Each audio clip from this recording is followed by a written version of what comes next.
दोस्तों, आज हम भारत के एक ऐसे राज्य के बारे में जानेंगे जो प्रकृति की गोद में बसा हुआ है।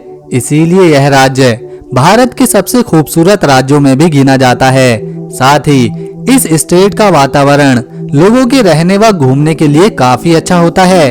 हम जिस राज्य की बात कर रहे हैं वह भारत के उत्तर में स्थित है और इसका नाम है उत्तराखंड। तो आइए दोस्तों, उत्तराखंड से जुड़े अनोखे फैक्ट जानते हैं बिना किसी देरी के। दोस्तों, सन 2000 से 2006 तक यह उत्तरांचल के नाम से जाना जाता था, जिसका निर्माण 9 नवंबर 2000 को कई वर्षों के आंदोलन के पश्चात भारत के 27वें राज्य के रूप में किया गया था। जनवरी 2007 में स्थानीय लोगों की भावनाओं को ध्यान में रखते हुए राज्य का आधिकारिक नाम बदलकर उत्तराखंड कर दिया था। दोस्तों, इस राज्य की सीमाएं उत्तर में तिब्बत और पूर्व में नेपाल से लगती हैं। साथ ही पश्चिम में हिमाचल प्रदेश और दक्षिण में उत्तर प्रदेश इसकी सीमा से लगे हुए राज्य हैं। वहीं सन 2000 में अपने गठन से पूर्व यह उत्तर प्रदेश का एक भाग था और पारंपरिक हिंदू ग्रंथों और प्राचीन साहित्य में इस क्षेत्र का उल्लेख उत्तराखंड के रूप में किया गया है। हिंदी और संस्कृत में उत्तराखंड का अर्थ होता है उत्तरी क्षेत्र या भाग। दोस्तों, क्या आपको पता है कि हिंदू धर्म की पवित्रतम और भारत की सबसे बड़ी नदियों में से एक गंगा और यमुना के उद्गम स्थल क्रमशः गंगोत्री और यमुनोत्री हैं। इसके तटों पर बसे वैदिक संस्कृति के कई महत्वपूर्ण धार्मिक स्थान भी हैं, जैसे केदारनाथ, बद्रीनाथ, हरिद्वार और ऋषिकेश।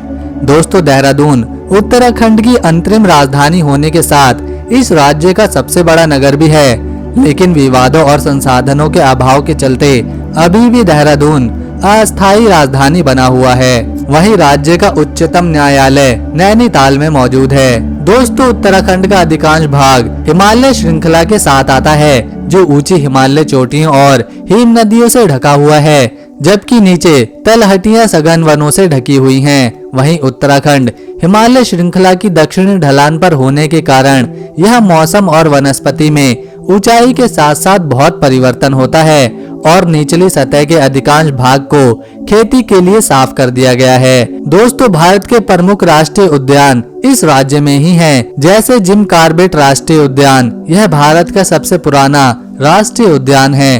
फूलों की घाटी राष्ट्रीय उद्यान जो रामनगर नैनीताल में मौजूद है और नंदा देवी राष्ट्रीय उद्यान जो चमोली जिले में आता है। साथ ही राज्य के प्रमुख तालों व झीलों में गौरीकुंड, रूपकुंड, नंदीकुंड, सहस्त्रताल, मासरताल, नैनीताल, भीमताल, सातताल, नौकुचिया ताल, सूखा ताल, श्यामला ताल, सुरपा ताल, हरीश ताल, पार्वती ताल और तड़ाक ताल इत्यादि आते हैं। उत्तराखंड में मौसम दो भागों में विभाजित है, जिसमें पहला पर्वतीय और दूसरा कम पर्वतीय या समतलीय मौसम, यानी कि या तो बहुत ज्यादा ठंड या हल्की ठंड। दोस्तों, इन सभी के चलते इस राज्य में हर साल काफी अधिक संख्या में बाहर के देशों से और भारत के अलग अलग राज्यों से पर्यटक यहाँ घूमने आते हैं और यहाँ के सौंदर्य का भरपूर आनंद भी लेते हैं। इस राज्य की सरकार पर्यटन पर खास ध्यान रखती है, जिसके चलते यहाँ पर हर साल टूरिस्टों की संख्या बढ़ती ही जा रही है, जो यहाँ के मूल निवासियों के लिए काफी अच्छी बात है। दोस्तों, उत्तराखंड की दो राजभाषाएं हैं, जिसमें पहली हिंदी और दूसरी संस्कृत है। इसके अतिरिक्त उत्तराखंड में बोलचाल की प्रमुख भाषाएं ब्रिज भाषा, गढ़वाली और कुमाऊनी हैं। वहीं इस राज्य के प्रमुख नगर देहरादून, हरिद्वार, हल्द्वानी, रुद्रपुर, काशीपुर, रुड़की, ऋषिकेश, रामनगर, पिथौरागढ़, जसपुर और किच्छा शहर हैं, जहां अधिक जनसंख्या के साथ अनेकों घूमने के स्थान भी मौजूद हैं। उत्तराखंड में चूना पत्थर, रॉक फॉस्फेट, डोलोमाइट, मैग्नेसाइट, तांबा ग्रेफाइट और जिप्सम आदि का भंडार भी मौजूद है। इस राज्य में आपको दूध की तरह बहते झरने भी देखने को मिलेंगे।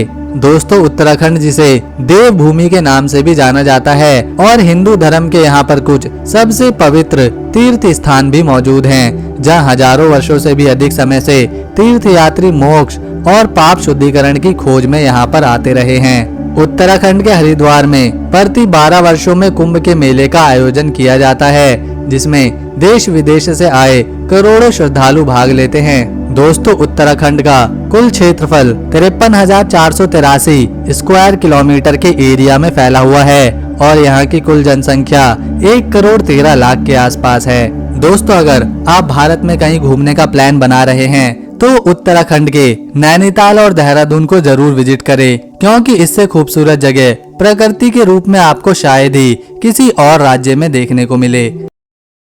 भारत का एक शानदार राज्य है बंगाल और उसमें कई शहर, जिसमें से एक शहर की सुंदरता की वजह से इसे बंगाल का स्विट्जरलैंड भी कहा जाता है। इसका नाम है सिलीगुड़ी। दोस्तों सिलीगुड़ी भारत का पूर्वी द्वार कहलाता है, जो वेस्ट बंगाल का तीसरा सबसे बड़ा शहर है। पहले पर कोलकाता, दूसरे पर असनसोल और तीसरे पर है सिलीगुड़ी।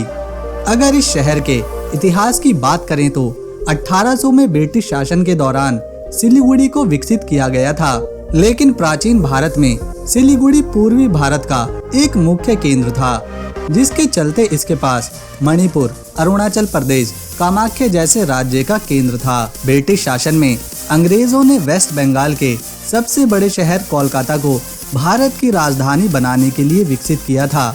इसी दौरान ब्रिटिश सरकार ने दार्जिलिंग जाने वाले रास्ते के बीच सिलीगुड़ी को भी चुना और इस शहर में विकास किया, क्योंकि कोलकाता में गर्मी काफी पड़ती है और अंग्रेजों ने गर्मी से बचने के लिए अपना ठिकाना सिलीगुड़ी में बनाया। इसी वजह से सिलीगुड़ी और दार्जिलिंग के बीच टॉय ट्रेन भी चलाई थी और तभी से सिलीगुड़ी एक खूबसूरत हिल स्टेशन बन गया। 19वीं शताब्दी तक इसे सिलचागुड़ी कहा जाता था, जिसके बाद यह सिलीगुड़ी हो गया और इसका मतलब होता है कंकड़ या पत्थरों का ढेर। इस खूबसूरत हिल स्टेशन सिटी में लगभग 11 लाख लोग रहते हैं। यहाँ के लोग मुख्य रूप से बंगाली भाषा बोलते हैं। इसके अलावा हिंदी भी अच्छे से जानते हैं। सिलीगुड़ी का असली विकास तब शुरू हुआ जब 1950 में इसे नगर पालिका घोषित किया गया और तब यह केवल 15.54 स्क्वायर किलोमीटर में था, लेकिन 1994 तक इसे 41.90 स्क्वायर किलोमीटर तक बढ़ाया गया। सिलीगुड़ी का ज्यादातर हिस्सा दार्जिलिंग में आता है। 1907 में इसे 4 सीडी ब्लॉक्स के साथ उप विभागीय दर्जा मिला, जिसमें माटीगाड़ा, नक्सलबाड़ी, फांसी देवा और खोरीबाड़ी शामिल है। भारत की आजादी और बांग्लादेश बनने के बाद बहुत सारे लोग यहाँ व्यवसाय करने, कमाने और रहने के लिए आने लगे, खासतौर पर भूटान, नेपाल और दक्षिण भारत के राज्यों से। महानंदा नदी के तट पर है सिलीगुड़ी और हिमालय की तलहटी से प्राकृतिक रूप से सौंदर्य देती है। यहाँ से आप हिमालय की श्रृंखला पर चढ़ी सफेद बर्फ की चादर को देख सकते हैं। ऊंची ऊंची पर्वतों की चोटियाँ पर्यटकों के आकर्षण का केंद्र रहती हैं। सिलीगुड़ी पूरे विश्व में अपनी 3 चीजों के लिए प्रसिद्ध है। पहला चाय के बागान, दूसरा लकड़ी और तीसरा टूरिज्म। 7 किंगडम बंगाल सफारी में आपको यहाँ घने जंगल, व्हाइट टाइगर देखने को मिलेंगे, जो पूरे बंगाल में प्रसिद्ध हैं। इसके अलावा कई बड़े गार्डन्स, पार्क्स और इस्कॉन मंदिर भी देखने और घूमने योग्य जगह है। सिलीगुड़ी भारत में शिक्षा के क्षेत्र में सबसे अच्छे शहरों में से एक है। यहाँ का GD Goenka Don Bosco school, इसके अलावा कॉलेज में university of North Bengal, medical college, engineering college भी यहाँ मौजूद हैं। अगर यहाँ के मार्केट को देखें तो सिलीगुड़ी का ओल्डेस्ट मार्केट महाबीरस्थन है। यहाँ हर तरह का सामान मिलता है, खास तौर पर कपड़े। इसके अलावा यहाँ एक हांगकांग मार्केट भी लगती है। ये मार्केट अपने विदेशी सामानों के लिए पूरे भारत में मशहूर है। इस मार्केट में चीनी कपड़े, दूसरे देशों से आए कई तरह के सामान मिलते हैं। सिलीगुड़ी में टूरिस्ट स्पॉट की कोई कमी नहीं। यहाँ सालूगारा मठ, इस्कॉन मंदिर, सेवक काली मंदिर आदि शामिल हैं। इसी के साथ यहाँ कई सिनेमा घर, मल्टीप्लेक्स और मॉल भी मौजूद हैं। सिलीगुड़ी का सबसे प्रसिद्ध त्योहार नवरात्रि में दुर्गा पूजा है, जिसे पूरे वेस्ट बंगाल में बड़े धूमधाम और श्रद्धा के साथ मनाया जाता है। सिलीगुड़ी अपने ट्रांसपोर्ट के मामले में भारत के NH-27 से जुड़ा हुआ है। यहाँ आपको व्हीकल्स की दिक्कत नहीं होगी। ट्रेन्स, बस, स्कूटर, रिक्शा आसानी से मिल जाते हैं। दोस्तों सिलीगुड़ी से कोलकाता, दार्जिलिंग, पटना, गंगटोक की सीधी यात्राएं करी जा सकती हैं। इस शहर में बागडोगरा नाम से इंटरनेशनल एयरपोर्ट है, जहां से कोलकाता, नई दिल्ली, मुंबई, चेन्नई, बेंगलुरु, हैदराबाद अहमदाबाद और गुवाहाटी की हवाई यात्रा करी जाती हैं।